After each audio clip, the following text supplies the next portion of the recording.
Assalamualaikum warahmatullahi wabarakatuh. Perkenalkan, saya Rini Dwi Putri dengan NIM 20042144 dari Departemen Ilmu Administrasi Negara.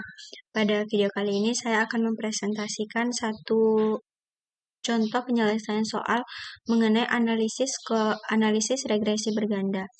Yang pertama yang perlu kita ketahui bahwa analisis regresi berganda ini bertujuan untuk mengetahui ada atau tidaknya pengaruh antara dua atau lebih variabel bebas dengan variabel terikat.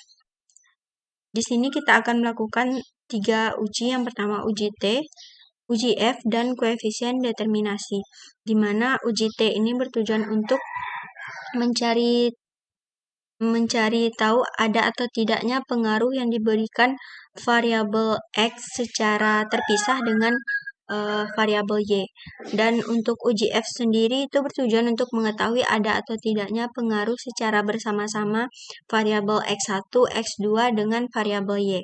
Dan yang ketiga, kita akan melakukan mencari koefisien determinasi, yaitu untuk mengetahui berapa persen tingkat pengaruh yang diberikan variabel X secara bersama-sama dengan terhadap variabel Y. Kita akan mencari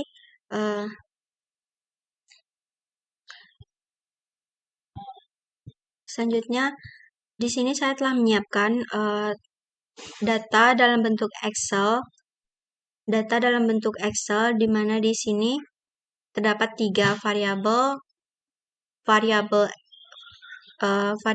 X ada 2, X1, X2, dan variabel Y. Selanjutnya kita akan masuk kepada program SPSS. Pada bagian variable view ini kita akan masukkan lambang saja variabel X1, variabel X2, dan di sini variabel Y. Kita beri penjelasan di sini variabel X1 merupakan motivasi, dan di sini variabel X2 minat, dan variabel Y itu prestasi. Kita kembali kepada bagian data view. Nah, di sini sudah terlihat perubahannya X1, X2, dan Y. Selanjutnya kita akan mengkopikan data yang berada pada Excel tadi. Kita kopikan.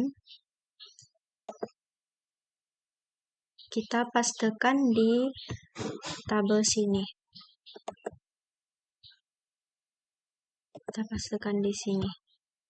Nah, di sini sudah terlihat data tadi sudah berpindah kepada aplikasi ini. Dan selanjutnya kita akan melakukan analisis. Perlu kita ketahui, kita akan mencari 3 hipotesis di sini.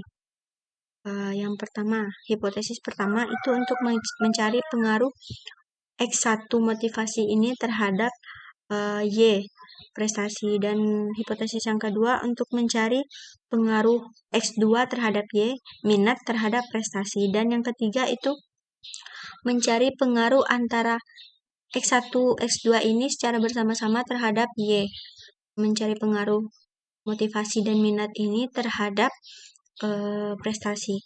Dan yang ketiga kita akan mencari koefisien determinasi tingkat kepercayaan. Di sini kita akan menggunakan tingkat kepercayaan yaitu sebesar 95% dengan nilai A sebesar 0,05. Selanjutnya kita akan melakukan analisis. Kita klik bagian atas Analyze. Kita klik Regression, dan di sini sudah menampilkan berbagai macam menu. Kita pilih menu linear. Kita akan memindahkan bagian variabel Y ini kepada bagian independen, dan 2 variabel ini kita pindahkan ke independen. Nah, selanjutnya kita klik OK. Di sini sudah ditampilkan hasil regresi. Selanjutnya kita akan mencari interpretasinya. Untuk dasar pengambilan keputusan pada uji T, jika nilai signifikasi kecil dari 0,05 atau T hitungnya besar dari T tabel, maka terdapat pengaruh antara variabel X dan variabel Y. Dan jika nilai signifikasinya besar dari 0,05 atau T hitung kecil dari T tabel, maka tidak terdapat pengaruh variabel X terhadap variabel Y. pada T-tabel di sini rumusnya A per 2 dibagi N dikurang K dikurang 1, di mana nilai dari A tadi adalah 0,05 dibagi 2 dengan hasil 0,025, dan untuk N dikurang K dikurang 1 yaitu 9. Jadi 0,025 dibagi 9 dalam tabel uji T itu bernilai 2,262. Selanjutnya untuk uji F, jika nilai signifikasinya kecil dari 0,05 atau F hitung besar dari F tabel, maka terdapat pengaruh variabel X secara bersama-sama terhadap variabel Y.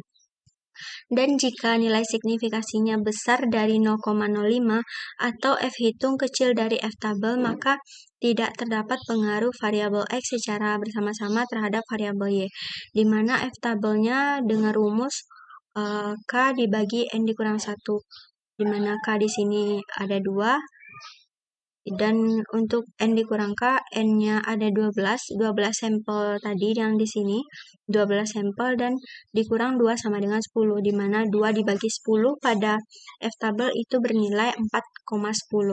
Selanjutnya kita akan melakukan interpretasi di sini. Yang pertama kita akan melakukan interpretasi terhadap hipotesis 1 dan hipotesis 2.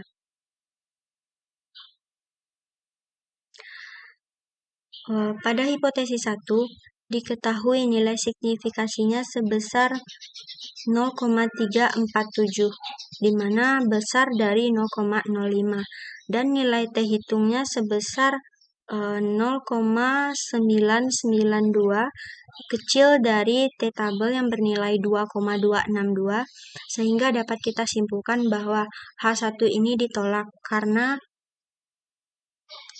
tidak terdapat pengaruh antara X1 terhadap Y. Tidak terdapat pengaruh motivasi terhadap prestasi.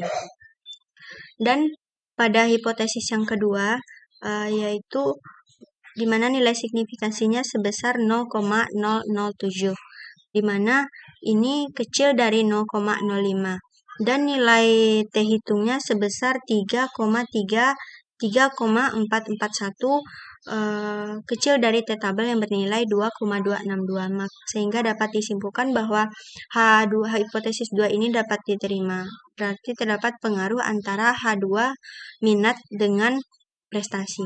Selanjutnya kita akan melakukan interpretasi terhadap hipotesis yang ketiga menggunakan uji F. Berdasarkan output diketahui nilai signifikasinya sebesar 0,000, di mana ini kecil dari 0,05, dan nilai F hitungnya sebesar 23,978, dan ini besar dari F tabel yang bernilai 4,10.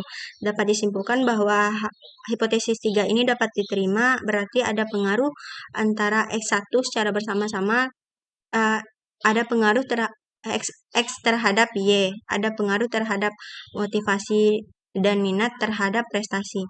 Selanjutnya kita akan melihat tingkat koefisien determinasi pada model summary ini. Berdasarkan output di sini diketahui bahwa nilai R² di sini adalah 0,842. Hal ini mengandung arti bahwa X1 dan X2 ini secara bersama-sama terhadap variabel Y yaitu sebesar 84,2%. Sekian video yang dapat saya sampaikan. Terima kasih. Assalamualaikum warahmatullahi wabarakatuh.